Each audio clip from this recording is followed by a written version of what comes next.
¿En alguna ocasión has escuchado que el cristiano o las personas que llegamos a Cristo nos hemos convertido en una persona nueva? ¿Has escuchado acaso esta palabra o este concepto? En la Biblia podemos encontrar lo que dice 2 Corintios 5:17. Esto significa que todo el que pertenece a Cristo se ha convertido en una persona nueva. La vida antigua ha pasado, una nueva vida ha comenzado. ¿Acaso esto significa que como creyentes vamos a dejar de pecar?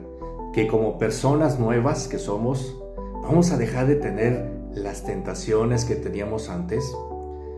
¿Acaso las tentaciones han dejado de estar ahí?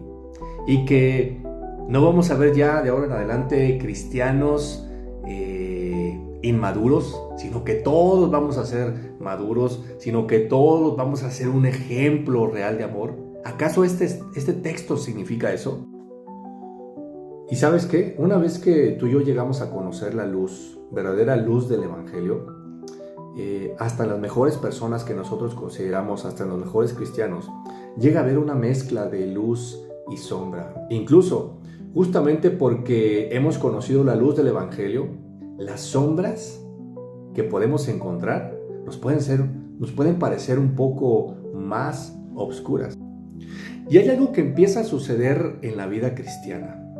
Y ese algo es una especie de enfriamiento espiritual.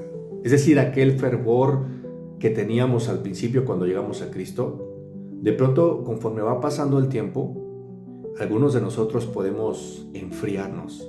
Y entonces lo que sucede con ese enfriamiento espiritual es que empezamos tú y yo a ceder a ciertas cosas, a ciertos pecados, y fácilmente volvemos a los patrones anteriores de nuestra vida, es decir, antes de que llegáramos a Cristo. Y entonces lo que sucede es que también dentro de nuestro interior se establece una lucha, y la vida cristiana entonces se pudiera convertir en una inmensa frustración. Yo no sé si tú como cristiano en alguna ocasión, por haber vuelto a un patrón del pasado, un patrón de conducta en el pasado, llegues a frustrarte como cristiano. Pero sucede algo interesante.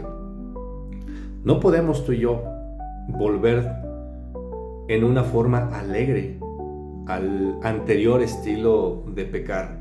¿Sabes por qué? Porque ya hemos percibido la suciedad asquerosa del pecado. De manera que ya no podemos disfrutar de pecar tanto como lo hacíamos antes.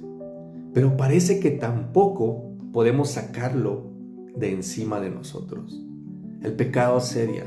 El pecado está a la puerta, las tentaciones están ahí. Entonces, ciertamente, tú y yo ya somos nuevas criaturas. Sin embargo, todavía seguimos luchando con esa inclinación a hacer el mal. Ya somos nuevas criaturas. ¿Por qué? Porque Cristo nos ha hecho nuevas personas. Dice, las cosas viejas pasaron, he aquí todas son hechas nuevas. Sin embargo, todavía nos damos cuenta que el pecado sobrevive en nosotros. Y finalmente te das cuenta de que seguimos en una lucha, seguimos batallando con el pecado. Pero ¿sabes qué? Tenemos un recurso que es la oración.